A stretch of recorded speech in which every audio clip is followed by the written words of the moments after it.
2009 సంవత్సరంలో శాసనసభ ఎన్నికలు జరిగినాయి. ఎన్నికల తర్వాత ఓట్ల లెక్కింపుకు నెల రోజులు సమయం ఉండే. మేము అప్పుడు అన్ని లెక్కలు వేసుకున్నాం, తప్పకుండా ప్రభుత్వం వచ్చేటట్టే ఉందని. మరి ప్రభుత్వం వస్తే మంత్రులు కావాలనే కోరిక కూడా ఉంటుంది కదా.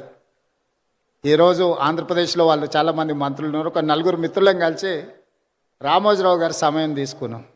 సార్ మిమ్మల్ని కలవాలనుకుంటున్నాం మేము అని. రాండి అన్నాడు. నలుగురం కలిసి రామోజీరావు గారి దగ్గరకు వచ్చినాం. మా నడక, మా చూపులను బట్టి ఆయనకు అర్థమైంది వీళ్ళేదో మంత్రి పదవులకు పైరవి కోసమే వచ్చినట్టున్నారని. భోజనం పెట్టి కూర్చోబెట్టి, మేము అడగని కూడా అడగలే, వారే మొదలు పెట్టారు రాజకీయాలు, ఆ విధంగా ఎన్నికలు, ఫలితాలు ఏ విధంగా వస్తాయి అనేది విశ్లేషణ ఒక రకము. నేను ఇప్పటివరకు ఎప్పుడు చంద్రబాబు నాయుడు గారికి నేను ఎవ్వరికి మంత్రి పదవి ఇవ్వాలని చెప్పలేదు. నా దగ్గరికి ఎవరు వచ్చినా మంత్రుల కంటే కూడా ఎమ్మెల్యేలకు బాగా రాణిస్తారని నేను సూచన చేస్తూ ఉంటాను. మీ నలుగురికి కూడా అదే సూచన అని వారు మాకు, అంటే మా మనసులో ఉన్న మాటను గుర్తించి, అంతకుముందు బయట చాలామంది మంత్రివర్గం అంతా చంద్రబాబు నాయుడు గారు, రామోజీరావు గారు చిట్టి పంపిస్తారు, చంద్రబాబు నాయుడు సార్ మంత్రివర్గాన్ని ఏర్పాటు చేస్తాడని బయట చర్చ జరుగుతుండేది. సరే రామోజీరావు గారు మా నలుగురిలో ఎవరికో ఒక్కరికైనా తప్పకుండా చెప్తాడు అనుకొని మేము వచ్చినాము. వారు రాజకీయ నాయకులకు కానీ ప్రభుత్వంలో కానీ ఇలాంటి సూచనలు ఎప్పుడు నేను చేయను. మీరు కష్టపడి పనిచేయండి, మీరు మంచి చేస్తే తప్పకుండా నా పత్రికలో స్థానం ఉంటుంది, మీరు చెడు చేస్తే మాత్రం మొదటి పేజీలో స్థానం ఉంటుంది, మీరు ఏది కావాలనో కోరుకోండి అని చెప్పి మంచి భోజనం పెట్టి, రామోజీరావు గారు మంచి హోస్ట్. నేను ముఖ్యమంత్రి అయిన తర్వాత కూడా వస్తే చాలాసేపు భోజనం పెట్టి చాలా విషయాలు మాట్లాడినారు. ముఖ్యమంత్రిగా వచ్చినప్పుడైనా ఏదైనా పనుల విషయంలో ప్రస్తావిస్తారేమో నేను అనుకున్నా. వారు ఏం మాట్లాడలేదు. వారు చెప్పిండ్రు ఇది నా బాధ్యత, ఎందుకు సార్ రెస్ట్ తీసుకోవచ్చు కదంటే, నిత్యం నాకు ఈ పనిలోనే ఒక సంతృప్తి ఉంటుంది. ప్రతి పేజు నేను చదువుతాను. అక్కడక్కడ వారు స్పెల్లింగ్ కరెక్షన్స్ ఉంటే కూడా పత్రికలో వచ్చిన ఆ డేటా అంటే మ్యాటర్ని కూడా వారు రౌండప్ చేసి పెట్టి, అందులో ఏం తప్పులు ఉన్నాయో కూడా మార్క్ చేసి పెట్టి వారి టేబుల్ మీద కనిపించింది. అంత నిబద్ధతతోని వారు పనిచేసిండ్రు కాబట్టే ఇంత గొప్ప సంస్థను నిర్మించగలిగినరు. తెలంగాణ రాష్ట్రానికి, హైదరాబాద్ నగరానికి ఒక గర్వకారణంగా ఈ సంస్థలు ఈరోజు నిలబడ్డాయి. ఈనాడు తెలంగాణ రాష్ట్రం, హైదరాబాద్ నగరము అంటే ఒక 4 వండర్స్ గురించి మనం మాట్లాడుకుంటే, మొదటి వరుసలో చార్మినార్, రెండవ వరుసలో గోల్కొండ, మూడవ వరుసలో హైటెక్ సిటీ, 4th వండర్ కింద రామోజీ ఫిలిం సిటీ ఈరోజు తెలంగాణ రాష్ట్రానికి, హైదరాబాద్ నగరానికి ఒక గుర్తింపును తీసుకొచ్చింది. ఆనాడు తెలుగు సినీ పరిశ్రమ నంది అవార్డులతో మొదలై ఈనాడు ఆస్కార్ అవార్డులకి ఎదిగింది అని అంటే ఈ ప్రాంతంలో కట్టిన స్టూడియోలే కాదు, రామోజీ ఫిలిం సిటీ కూడా ఎంతో తోడ్పాటును అందించింది. అందుకే నేను చాలా సందర్భాలలో నేను చెప్పడం జరిగింది, టాలీవుడ్ బాలీవుడ్ కోసం కాదు, హాలీవుడ్ కూడా ఈ రాష్ట్రానికి, నగరానికి, రామోజీ ఫిలిం సిటీకి రావాలి. స్క్రిప్ట్తో వస్తే ప్రింట్తో వెళ్ళాలి అని రామోజీ గారు ఏదైతే ఆలోచనతో ఈ రామోజీ ఫిలిం సిటీని వారు ప్రారంభించినరో ఈరోజు ఆ కళ నిజమైంది.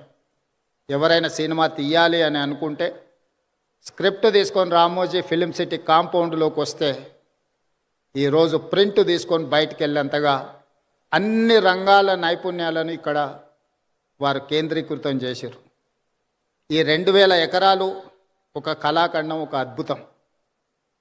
దీనికి చాలామంది సమస్యలు సృష్టించాలని ప్రయత్నం చేసిన వాటన్నిటినీ రామోజీరావు గారు నిలబడి తట్టుకొని ఈ తెలంగాణ రాష్ట్రానికి ఒక గర్వకారణంగా రామోజీ ఫిలిం సిటీని తీర్చిదిద్దడం జరిగింది. అదేవిధంగా పత్రికా రంగంలో ఈనాడు పత్రిక 50 సంవత్సరాలు పూర్తి చేసుకున్న సందర్భంగా రామోజీరావు గారు నిద్ర లేవగానే ఈనాడు పేపర్ చదివే అలవాటును, నిద్రపోయే ముందు ఈటీవీ వార్తలను చూసే నిద్రపోయే అలవాటును తెలుగు ప్రజలకి ఒక అలవాటుగా మార్చిండు. ఈనాడు ముఖ్యంగా రాజకీయ నాయకులకు ఈ అలవాటు వ్యసనంగా మారింది.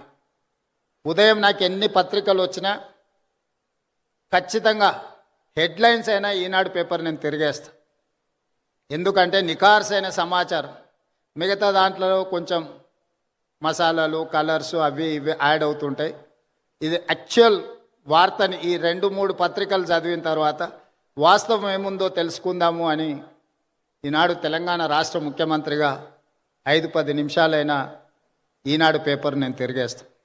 అదేవిధంగా సాయంత్రం ఇంటికి పోతే 9 గంటలకు ఈటీవీ వార్తల్ని తప్పకుండా చూస్తే ఎక్కడున్నాయి, ఈ ఊర్లోనే కాదు, ఈ నగరంలోనే కాదు, ఈ రాష్ట్రం పక్క దేశాలకు వెళ్ళిన సంపూర్ణమైన వార్తల్ని ఈటీవీలో ప్రసారం అవుతాయి.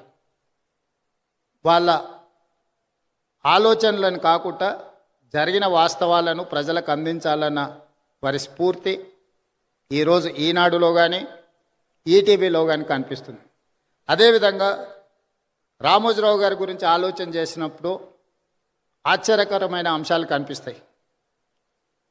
పచ్చళ్ళు తినిపించిన రామోజీరావు గారి గొప్పతనం ఉంటుంది, పత్రిక చదివిన రామోజీరావు గారి గొప్పతనం కనిపిస్తుంది.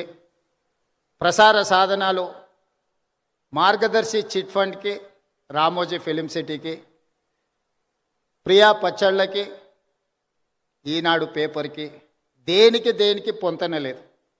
ఇలా వివిధ రంగాలలో ఒక వ్యక్తి రాణించడం చాలా కష్టం. ఒక వ్యక్తికి ఒక విషయంలో టాలెంట్ ఉందంటే మనం అర్థం చేసుకోవచ్చు, అతను నిరంతరం అందులో కృషి చేయడం, అందులోనే ప్రయత్నం చేయడం అనేది ఆ వ్యక్తికి అందిన ఒక విద్య అనుకోవచ్చు. కానీ రామోజీరావు గారు ఏ రంగంలో ప్రవేశించినా ఆ రంగంలో నెంబర్ 1 ఉండడానికి వారు నిరంతరం, నాకు తెలిసి రోజుకు 18 గంటలు శ్రమించి ఈరోజు వారు ఏ రంగంలో ప్రవేశించినా ప్రతి రంగంలో తనదైన ముద్రను వారు వేయడం జరిగింది.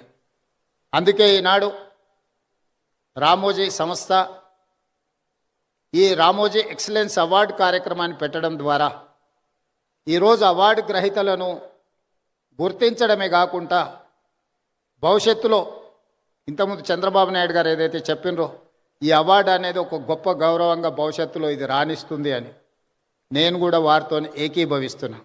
రామోజీ ఎక్సలెన్స్ అవార్డు అనేది ఆషామాషిగానో లేకపోతే రవీంద్ర భారతిలో చప్పట్లు దుప్పట్లతోని ఏర్పాటు చేసే ఆర్టిఫిషియల్ అవార్డు కాదు అని నేను సంపూర్ణంగా విశ్వసిస్తున్నా. ఈరోజు అవార్డు గ్రహీతలకు ఖచ్చితంగా వారి శ్రమకు, వారి నైపుణ్యానికి ఒక గుర్తింపు, రామోజీ గారి ఆలోచనలని భవిష్యత్ తరాలకు అందించడానికి మీరు, మేము, మన అందరము చేయగలిగిన ప్రయత్నం అంత చేయాలి. ఒక్క అనుభవాన్ని రామోజీరావు గారితో మొట్టమొదటి నేను కలిసిన అనుభవాన్ని మీతో పంచుకొని నా ఉపన్యాసాన్ని ముగిస్తాను.